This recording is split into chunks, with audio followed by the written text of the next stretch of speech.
avant de continuer le tuto, je vais vous parler de quelque chose d'important. C'est que bon, vous avez vu sur les tutos précédents, on travaille le cuivre, le laiton, on parle de brasure. Tout ça, je suis peut-être pas assez précis, j'ai peut-être oublié des choses. Et si vous voulez des renseignements complémentaires, mais je vais vous indiquer un site qui est vraiment bien. C'est celui de mon ami Patrick Adang, de Picardie. Et vous pouvez le trouver facilement. Vous allez sur mon site, vous allez dans les liens, et vous verrez ici en bas, vous avez deux liens, les girouettes de Patrick Adang, et site Patrick Adang, Bélier et moteur pop-pop. Alors je vous conseille les deux sites. Le premier n'est plus actif, c'est-à-dire que Patrick n'y a plus accès, et il ne peut plus le modifier. Mais regardez-y quand même, il y a des choses intéressantes. Et sinon, vous avez accès à tous ces sites par celui-ci, les girouettes. Voilà, donc vous l'ouvrez. Et là, vous tombez sur son site sur les girouettes, où il va expliquer comment il fabrique des girouettes, ainsi de suite et tout. Mais ce qui est très intéressant, c'est qu'un peu partout, enfin en bas du site, là vers le bas, il va commencer à parler des métaux, de la brasure. Il y a des vidéos, il y a pas mal de choses très intéressantes sur le travail du métal, du cuivre, du laiton, du zinc, de l'acier, etc. Il explique tout ça extrêmement bien. Patrick est quelqu'un de très pédagogue. Je vous promets que c'est vraiment intéressant. Il y a des liens, ne passez à côté de rien, surtout. Il a les liens vers tous ces autres sites ici qui sont très intéressants. Il faut vraiment tout regarder. Même si vous n'avez pas envie de fabriquer des girouettes ou des sifflets, je peux vous dire que les tutos sur la brasure éteint et travail du cuivre et laiton, ils sont vraiment intéressants. Et Patrick est quelqu'un qui parle sans bafouiller, pas comme moi, est très agréable à écouter, ça sera énormément enrichissant. Voilà, passez pas à côté de ça, ça serait vraiment dommage. Bon, ben là, on va attaquer les perçages, un moment vraiment délicat. Parce que si on rate quelque chose, là, tout le travail qu'on a fait avant, on le fiche en l'air. Donc je vais attaquer le perçage de la cloche, de la bride de la cloche. Donc auparavant, j'ai fait un traçage des 4 points que j'ai choisi, que j'ai tracé. On percera le corps après. Ça y est, vous voyez, mon collage est parfait, quoi. Ça tient vraiment. Donc je sais qu'il n'y aura pas de problème de ce côté-là. Et là, le perçage, je ne vais pas l'attaquer à la Dremel, parce que je vais percer avec un fourré de 2,5. Je vais attaquer avec une perceuse. Voilà. Et là, je vais venir ça d'ici. Un prof d'école, prof technique, qui va regarder ce que je fais, va dire: ah, le gars, il n'a pas pointé, c'est du sale boulot et tout. Ben, à ce monsieur, il faudra lui dire: écoutez, essayez de me faire un pointage précis là-dessus, vous verrez, vous n'y arriverez pas. Par expérience, j'ai 45 ans de métier maintenant, et je peux vous dire que non. On va y aller tout doucement, et on va guider le forêt au fur et à mesure. Donc je vais essayer de percer le plus près possible du bord quand même, parce que sinon de l'autre côté, après, mes têtes de vis risqueraient de toucher la cloche. Alors c'est extrêmement délicat, je vais y aller tout doucement. Je vais commencer comme ça. Voilà, là déjà c'est bon.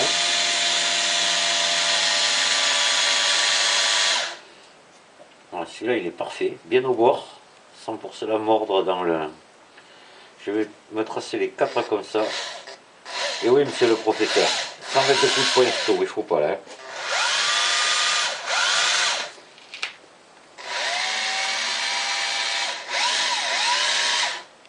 Deuxième, il est bien.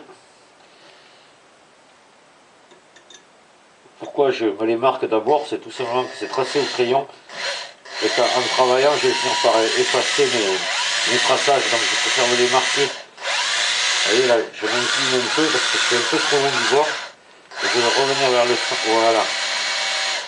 Voilà. C'est finalement à la perceuse que je fais mon...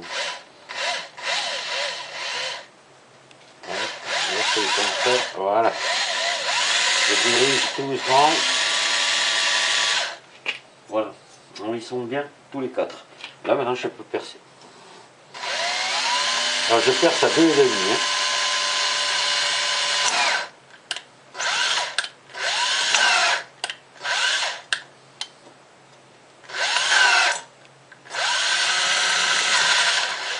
Voilà, alors je vais pas user faire de la vidéo non plus finir pour ça. Je vais percer mes 3 autres trous et on se retrouve après. Alors, le premier, je vais vous montrer, voilà. Le premier, pardon, je m'approche trop près, le premier est fait. Voilà. Je vais percer les 3 autres.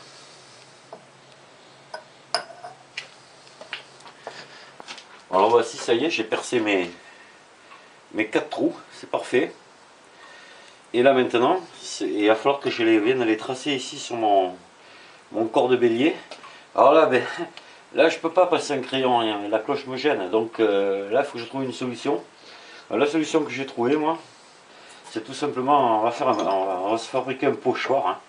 Donc je vais remettre ma cloche ici, on va prendre un papier, on va commencer à y passer les mains sales dessus. Hop, là j'ai bougé, il fallait pas. Voilà. Déjà le traçage il va se faire tout seul là. Avec mes doigts très sales. Ça y est, mon traçage est fait déjà. Donc là il me reste à trouver les 4 trous avec le crayon. Là il est là. Voilà, je vais percer ma mine de crayon dans mon papier. Pareil. Je cherche mon autre trou. Le voilà. Et le voilà. Voilà, j'ai tracé ainsi mes 4 trous. Voilà, c'est dessiné. Je vais découper maintenant avec des ciseaux et rapporter ça sur mon corps de bélier. Et je suis sûr que mes perçages seront parfaits. Voilà. Bien, mon pochoir est fait. Je l'ai découpé tout le tour, vite fait, avec des ciseaux. Hein, pas besoin d'une grande précision quand même. Et je viens le placer ici sur mon corps. Je m'arrangeais à ce que je le fais à l'œil, ça. Que les perçages soient dans l'alignement du bélier, quoi. Donc qu'ils ne soient pas comme ça, qu'ils soient pas... Voilà. Hop. Je centre tout ça très bien. Et là maintenant je vais prendre un crayon à papier, venir bien bloquer mon pochoir ici, sans bouger. Hop, j'ai bougé un peu, je le recentre. Là, il est bien. Et là je vais venir tracer mes trous.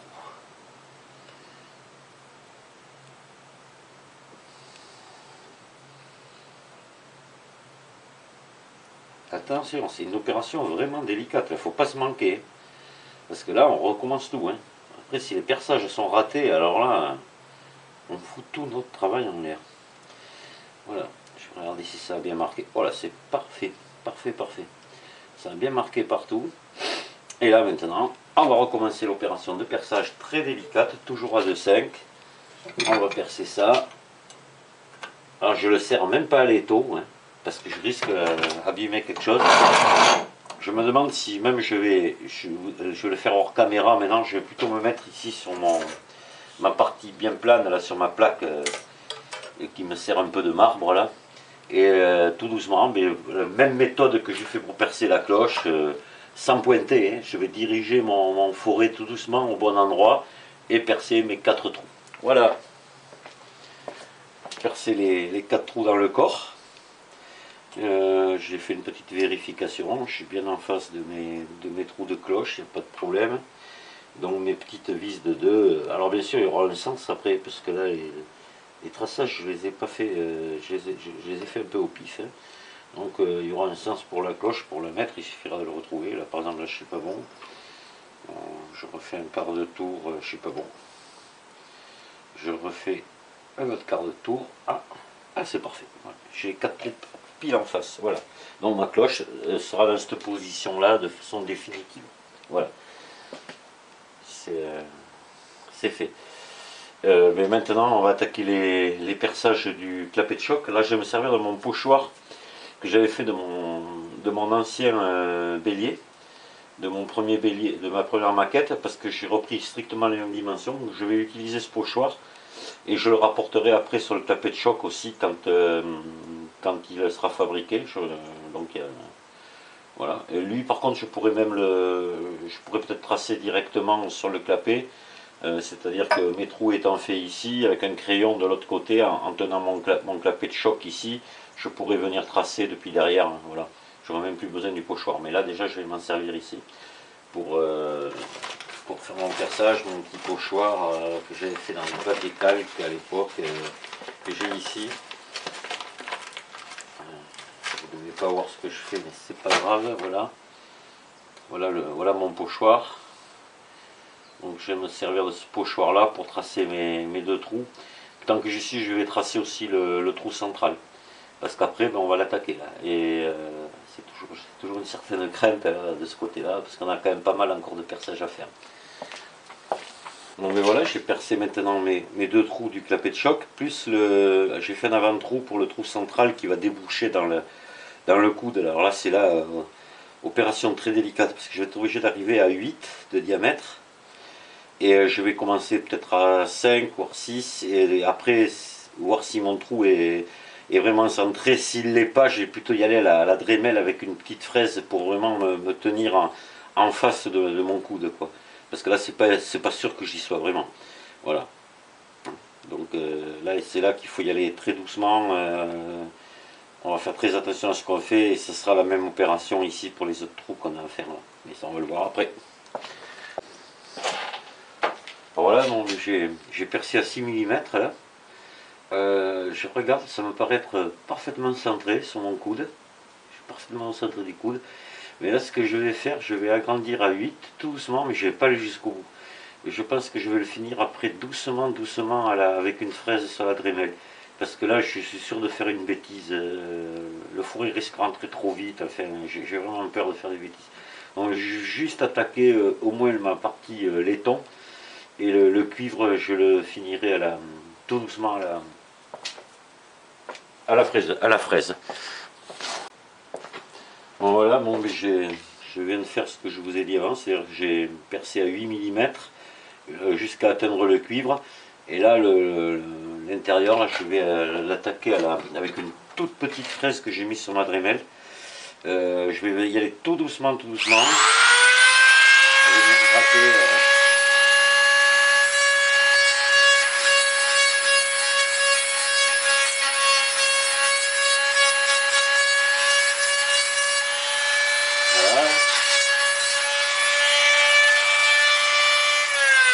ça fonctionne, ça va très bien. Donc là, je vais pas, pour la durée de la vidéo, je vais continuer hors caméra. Je vais terminer d'agrandir mon trou de façon qu'il fasse 8 mm partout, quoi. Voilà. Mais là, il n'y a pas l'air d'avoir de problème. Je tombe bien dans mon coude, c'est parfait. Voilà.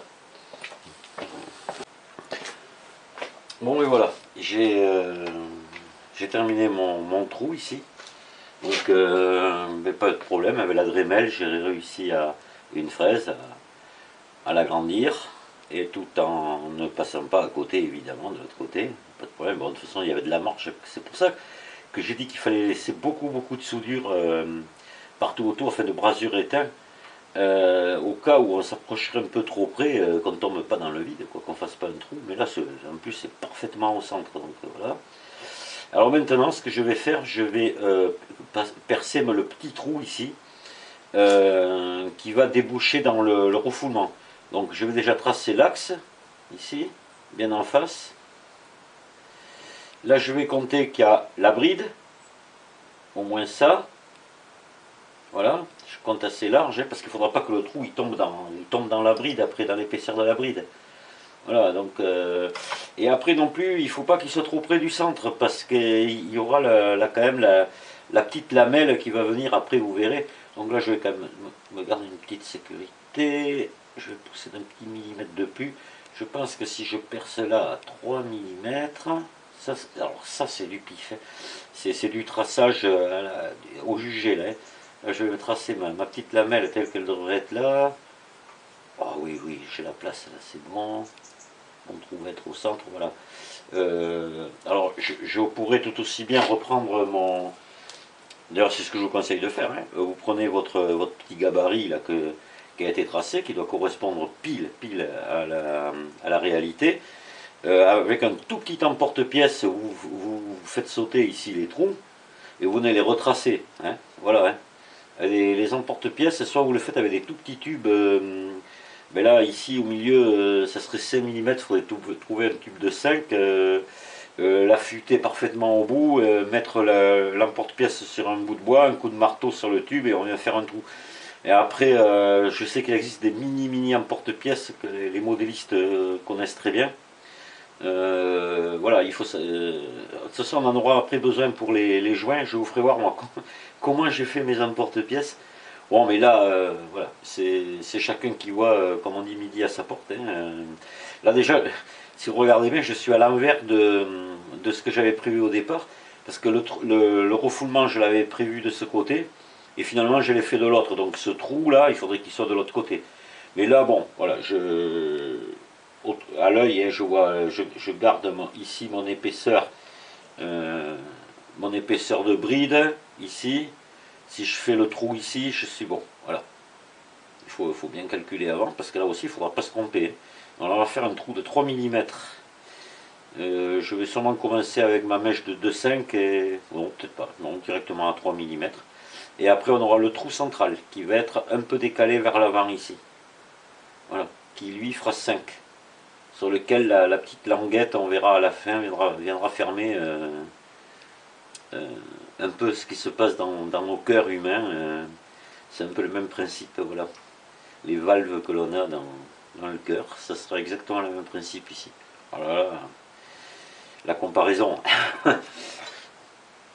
voilà, je viens de faire le petit trou ici, donc le trou de 3 qui débouche dans le petit tube de refoulement. Là. Bon, je l'ai percé parfaitement dedans, ça n'a pas débordé sur les côtés, je suis parfaitement au centre. Il n'y a pas de problème. Alors, je ne sais pas si je me suis bien expliqué tout à l'heure, j'ai même peur que non. Il faut que lorsque je vais poser la cloche, ici dessus, il ne faut pas que la portée ici de la bride vienne boucher ce trou. Donc il faut qu'entre le bord ici, et le bord du trou ici, j'ai la largeur de la bride là. Voilà. Et pas plus loin non plus, parce qu'après, on va se trouver dans l'espèce de languette qui va servir de clapet de cloche. Donc il faut vraiment, il n'y en a pas beaucoup de place. Hein. C'est vraiment se tracer le bord de la cloche ici, de la portée de cloche, et faire le trou juste au ras. Voilà, là c'est le cas, je l'ai bien réussi.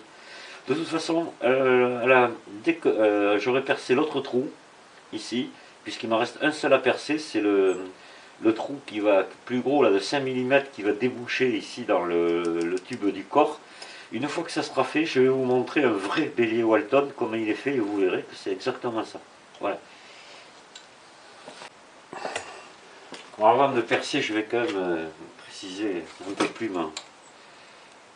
les choses.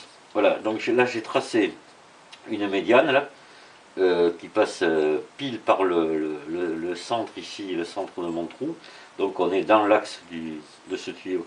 Derrière, j'ai tracé l'autre ici au centre qui passe par le centre de mon petit refoulement.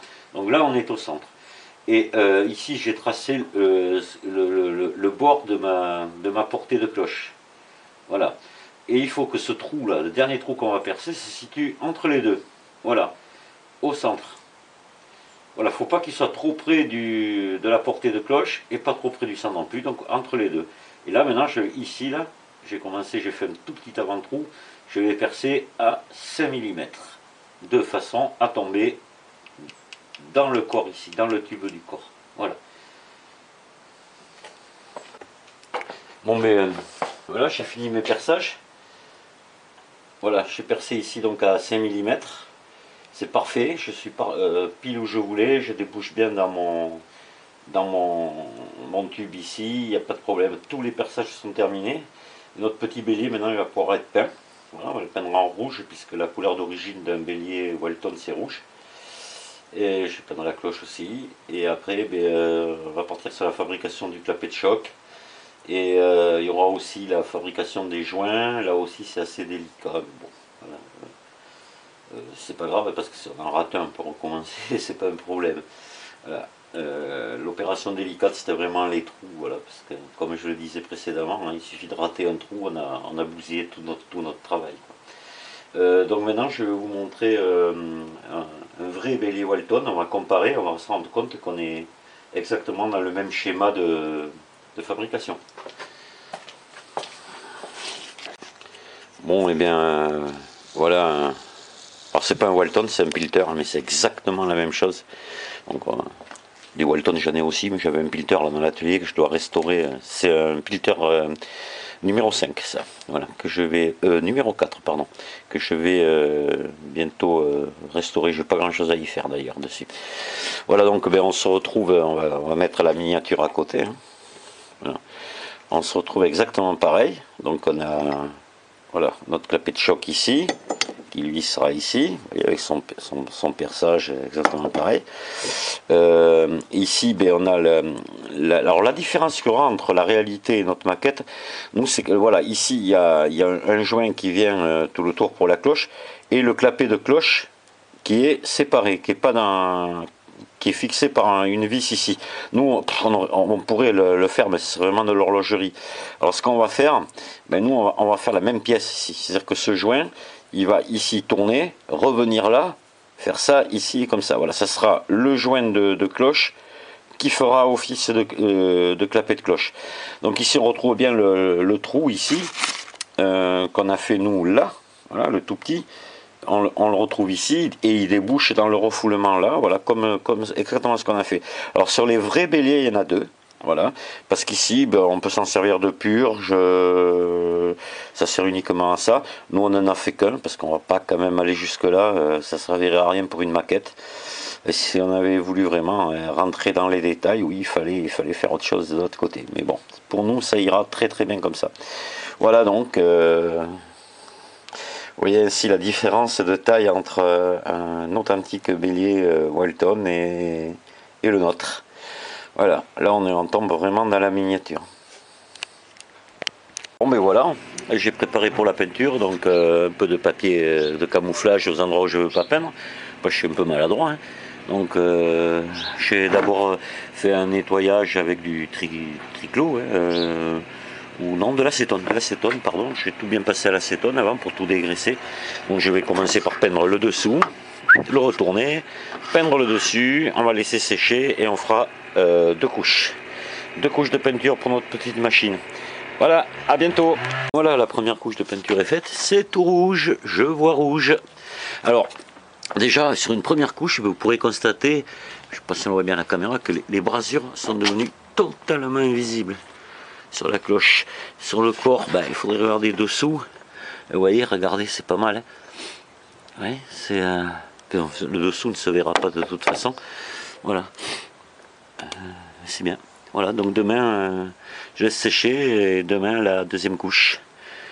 Voilà, et après, ben, on va peut-être attaquer ou le clapet de choc ou peut-être le joint de cloche et le clapet de cloche.